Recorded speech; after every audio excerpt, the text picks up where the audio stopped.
아멘. 1501년 이탈리아 피렌체 대성당에서 있었던 일입니다. 대성당 뒷마당에 5m가 훌쩍 넘는 거인이라고 불리는 큰 돌덩이가 놓여 있었습니다. 40여 년 전에 어느 유명한 조각가가 성경에 나오는 예언자 중 한 명을 조각하겠다 도전했지만 실패하고 버린 대리석이었습니다. 그런데 그 엄청난 크기 때문에 누구 하나 그 돌을 조각하겠다 나서는 이가 없었지요. 그때 26살의 한 청년이 자신이 그 돌에 생명을 불어넣겠다 그러면서 나섰습니다. 청년은 작업에 들어가기 전에 조건을 하나 딱 내걸었습니다. 작업을 하는 동안 사람들이 그 현장을 보지 못하게 해 주십시오. 바로 이 조건이었죠. 그래서 아주 높은 가림막을 세웠고 청년은 3년 동안 힘을 쏟아서 이 돌덩이를 다듬었습니다. 드디어 1504년 청년의 나이 29살에 이 조각품이 세상에 공개되었습니다. 그 조각을 보고 놀라지 않은 사람이 없는 거예요. 조각의 근육이 살아 움직이는 듯했고 핏줄이 선명하게 조각되어서 마치 피가 돌 안에서 막 흐르고 있는 듯 보였습니다. 아무도 해내지 못했던 그저 쓸모없을 것 같은 돌덩이를 이 청년은 대단한 걸작품으로 바꿔놓았던 거지요. 이 청년 바로 미켈란젤로이고 이 조각품은 다비드상입니다. 이 조각은 르네상스 미술뿐 아니라 복음을 통틀어 최고의 조각품이다 이런 찬사를 받고 있습니다. 사진에는 조그맣게 보이지만 5m가 넘는 작품입니다. 다윗이 왼손으로는 물맷끈을 어깨에 딱 걸고 있고 오른손에는 물맷 돌을 쥔 채 왼쪽으로 시선을 향하고 있습니다. 골리앗을 상대하기 직전의 소년 다윗의 모습을 조각해 놓은 것이다. 그렇게 전해지고 있죠. 저는 아직 이 작품을 실제로 보지 못했는데 보신 분들 이야기를 들어보면 감동 그 자체다 그러더군요. 다윗의 위용이 그냥 느껴진다고 합니다. 그런데 여러분, 다윗은 미켈란젤로의 조각상에서만 위엄을 드러내는 게 아닙니다. 우리 신앙의 역사에서도 그는 누구보다 위대한 영적 거인으로 서 있습니다. 오늘날까지도 우리는 다윗을 참 멋진 신앙인이다 그렇게 기억하고 있죠. 성경에 기록된 다윗의 생애는 세월이 흘러도 여전히 많은 신앙인들에게 도전과 영감을 줍니다.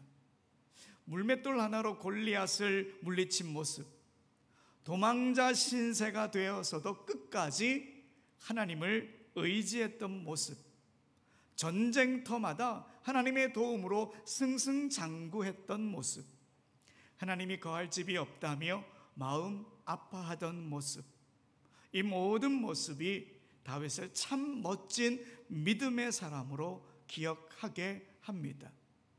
그런데 여러분, 그토록 신앙의 영웅으로 보이는 이 다윗의 생애에도 전혀 신앙인답지 못했던 한 장면이 있었습니다.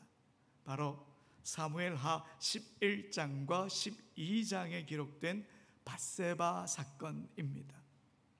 다윗은 자신에게 충성을 다하던 부하 장수의 아내 밧세바와 관계를 맺었고 그 사실을 감추기 위해 계획적으로 그녀의 남편 우리아를 전장의 가장 위험한 곳으로 보내어 죽음으로 내몰았습니다.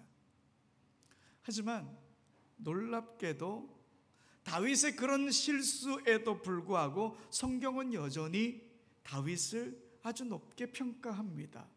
거의 1000년이 지난 뒤에 사도 바울이 비시디아 안디옥에서 설교를 했는데요, 그때 다윗을 이렇게 언급하고 있습니다. 사도행전 13장 22절에 보면 다윗을 왕으로 세우시고 증언하여 이르시되 내가 이새의 아들 다윗을 만나니 내 마음에 맞는 사람이라 내 뜻을 다 이루리라 하시더니, 다윗을 하나님 뭐라고 말씀하십니까? 하나님 마음에 맞는 사람이다, 이렇게 사도 바울이 평가하고 있습니다.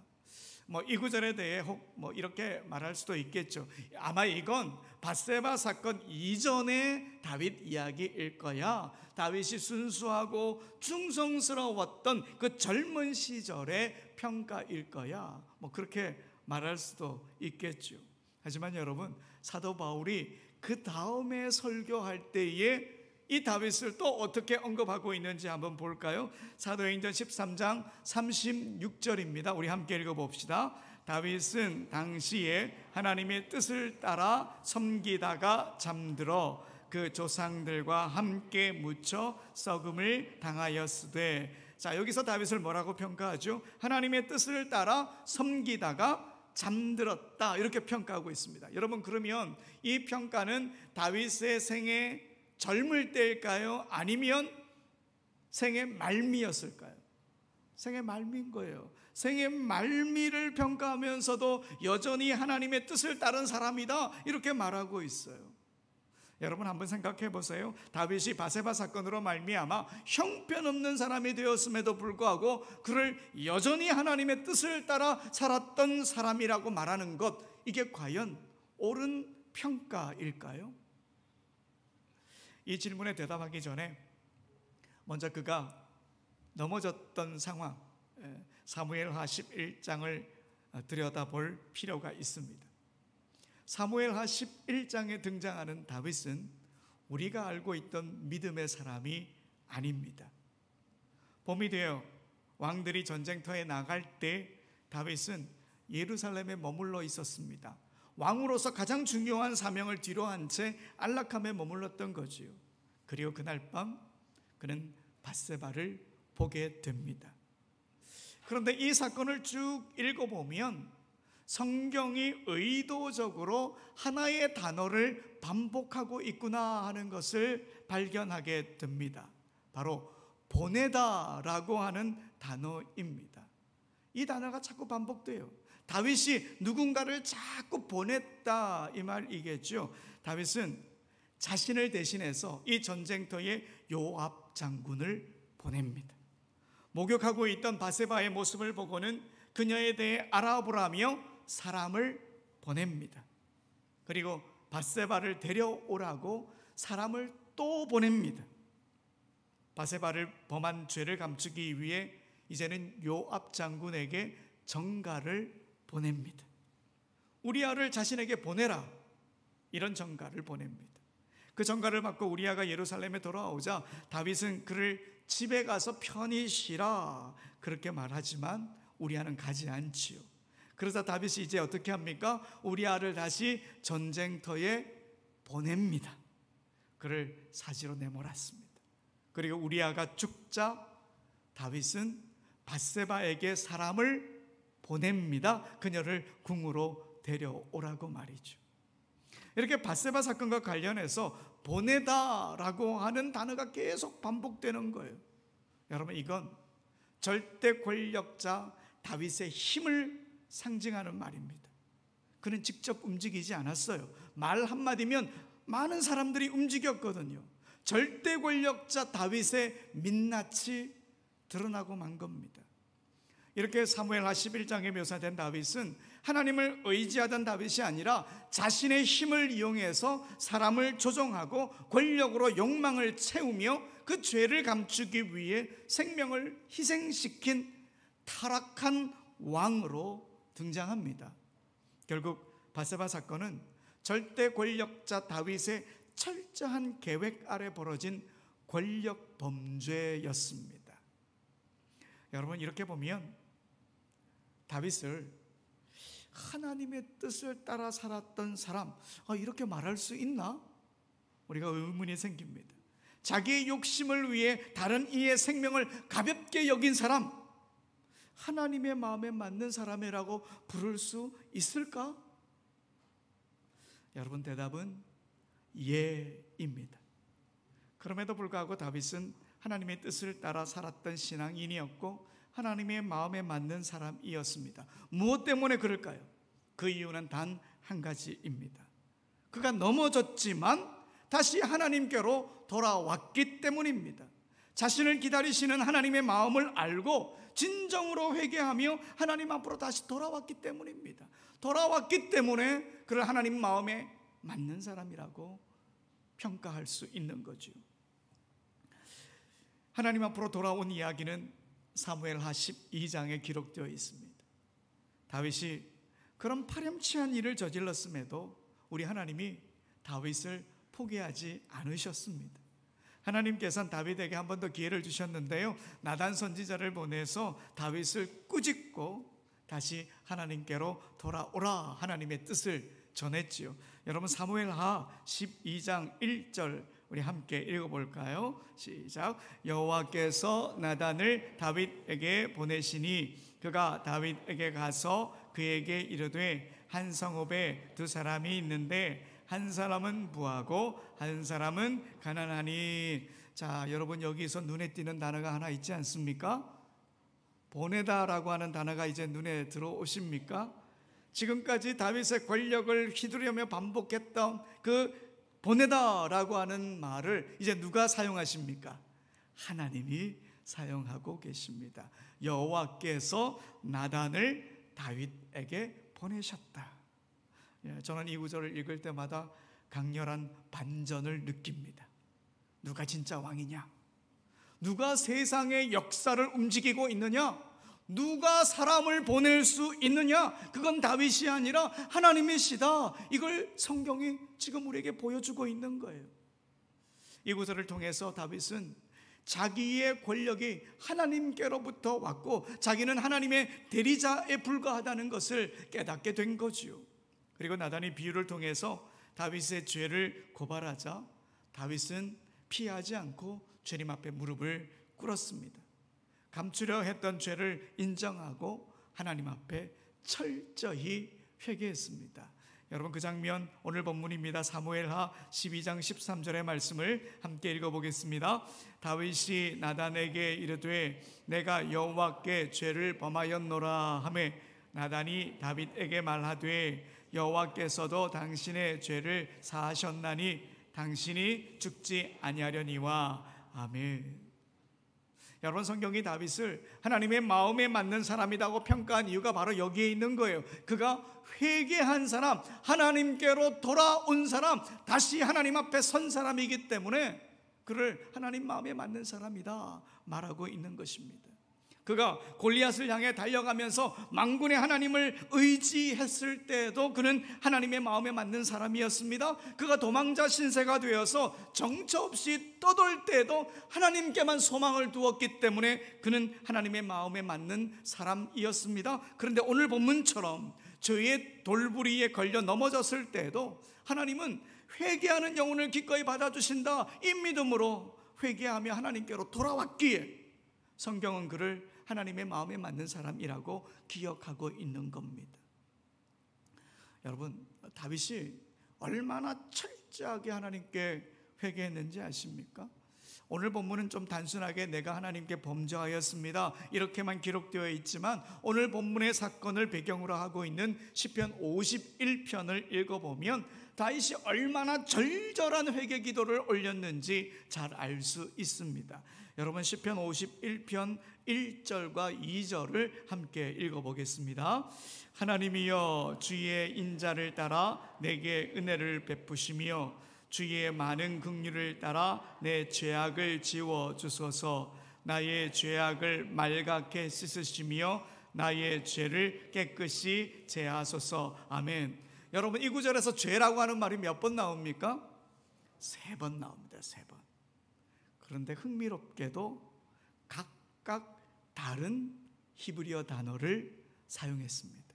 우리 성경에 그냥 죄 이렇게 되어 있지만 다윗은 이 죄라고 하는 단어를 각각 다르게 설명하면서 자신의 죄를 하나님 앞에 다 내려놓는 거예요.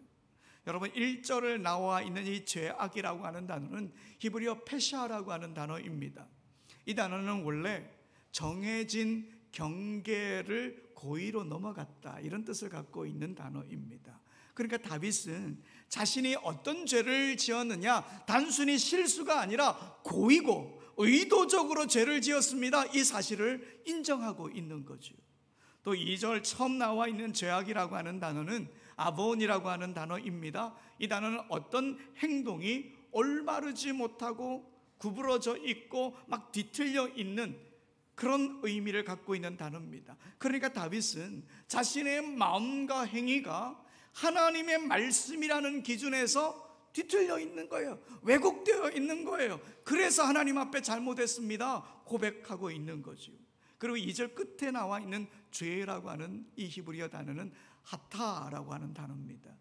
이 단어는 화살이 관역을 빗나갔다, 이런 뜻을 갖고 있습니다. 그러니까 자신의 죄는 하나님의 뜻에서 벗어났다는 거예요.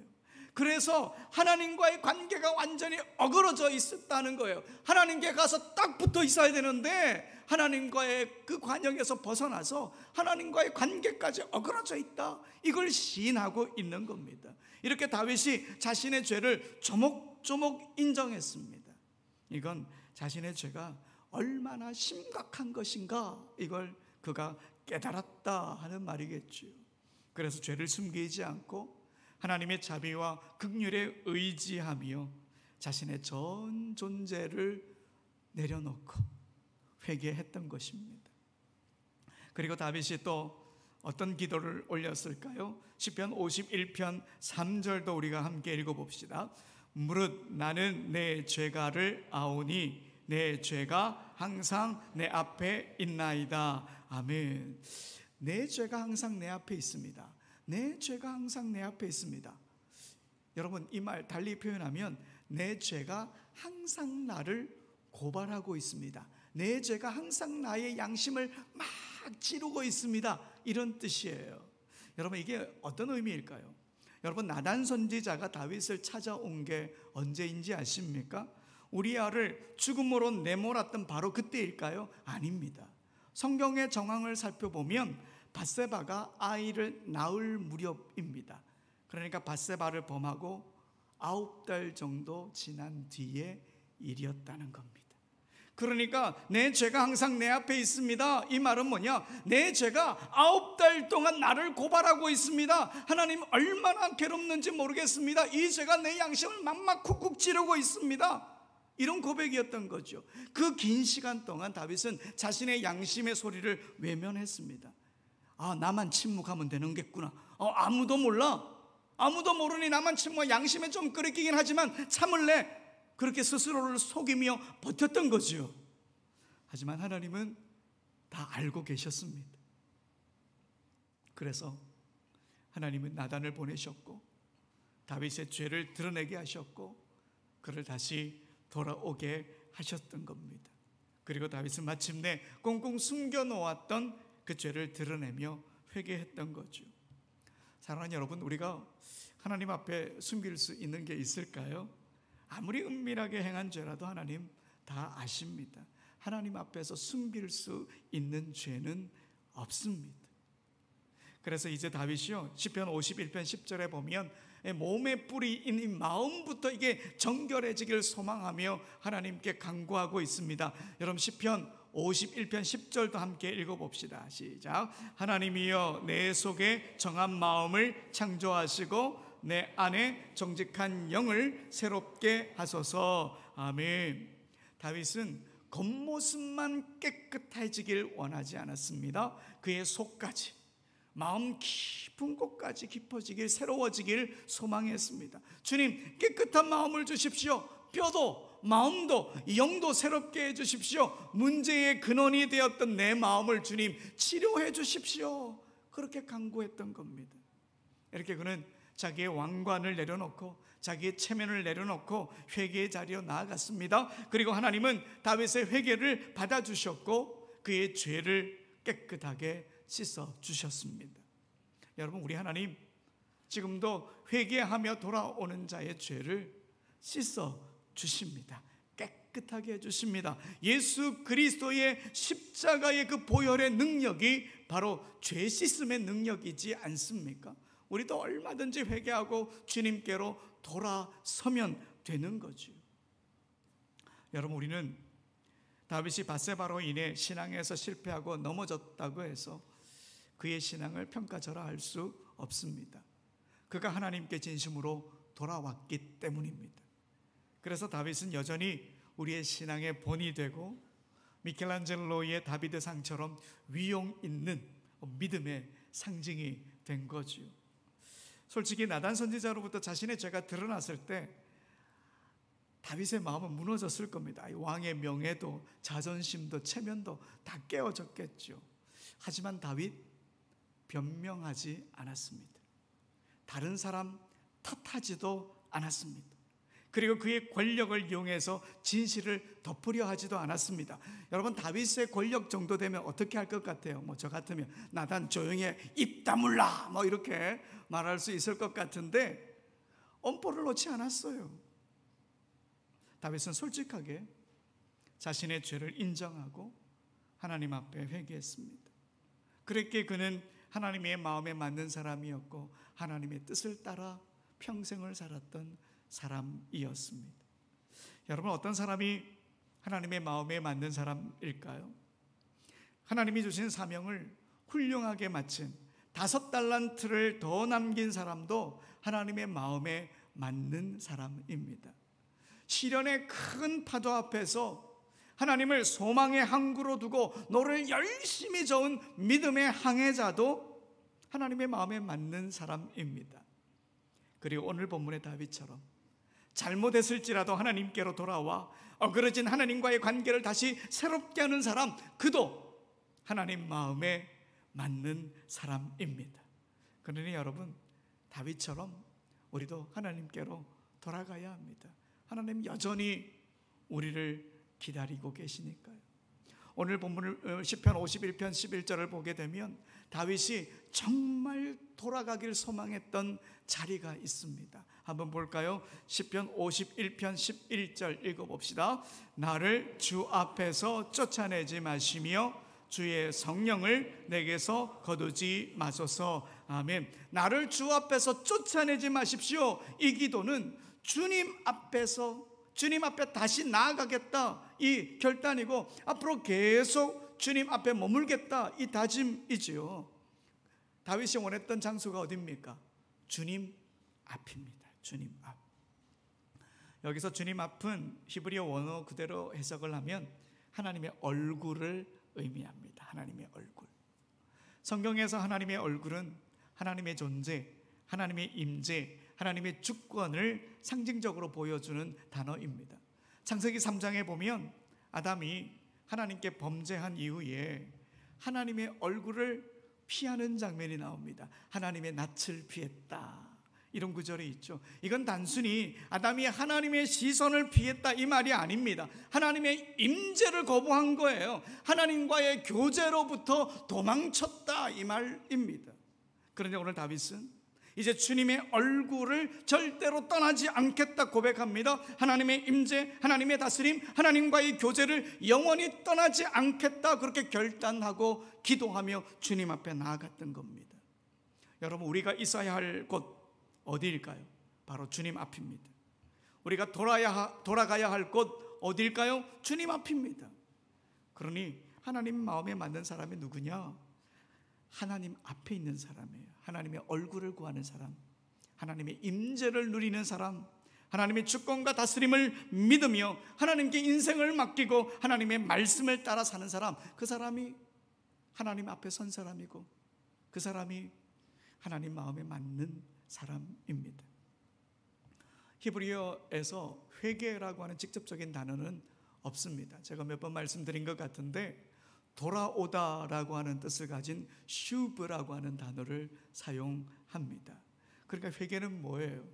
감정적인 게 아니에요. 잘못된 걸 후회하는 선으로 끝나는 것이 아니에요. 다시 하나님께로 돌아가는 거예요. 다시 하나님께로 돌아가는 거예요. 하나님의 얼굴 앞으로, 하나님의 임재 안으로, 주님과의 사귐으로, 주님의 다스림 안으로, 주님 말씀 가까이 다시 돌아가는 겁니다. 그리고 돌아갔다면 계속 그 자리를 지키는 거예요. 그것이 바로 하나님 마음에 맞는 신앙인의 모습입니다. 여러분, 성경의 여러 사건이나 교회의 역사를 살펴보면 언제나 회개가 있는 곳에 변화가 있었고 회개가 있는 곳에 부흥과 회복이 있었던 것을 보게 됩니다. 우리 자신의 회개가 곧 변화와 부흥의 출발점이 됩니다. 나 하나의 회개를 통해서 우리 가정의 부흥과 회복이 일어납니다. 나 하나의 회개로 우리 교회의 부흥과 회복이 일어납니다. 나 하나의 회개로 우리의 일터, 이 나라, 이 민족이 회복을 경험할 수 있는 거예요. 어느 목사님이 그러시더군요. 다윗은 난 사람이기보다는 된 사람이다, 이렇게 말이죠. 난 사람이기보다는 된 사람이다. 인간적으로 보면 완벽하지 않다는 말이죠. 실수도 하고 큰 죄도 지었습니다. 하지만 거기서 멈추지 않았습니다. 잘못을 주님 앞에 회개하고 꾸지람을 피하지 않았습니다. 그리고 하나님 앞으로 돌아갔습니다.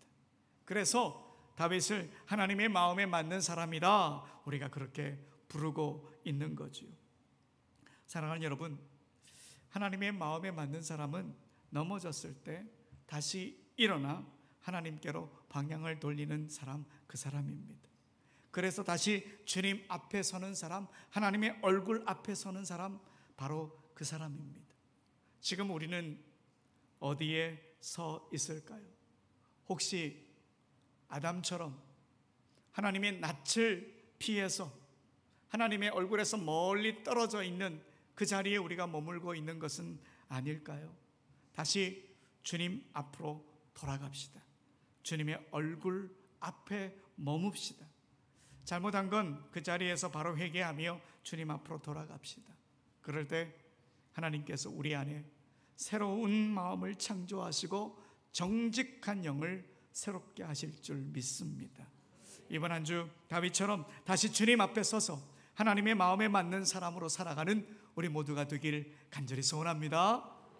우리 다 같이 일어나셔서 찬송하시겠습니다. 정결한 마음 주시옵소서.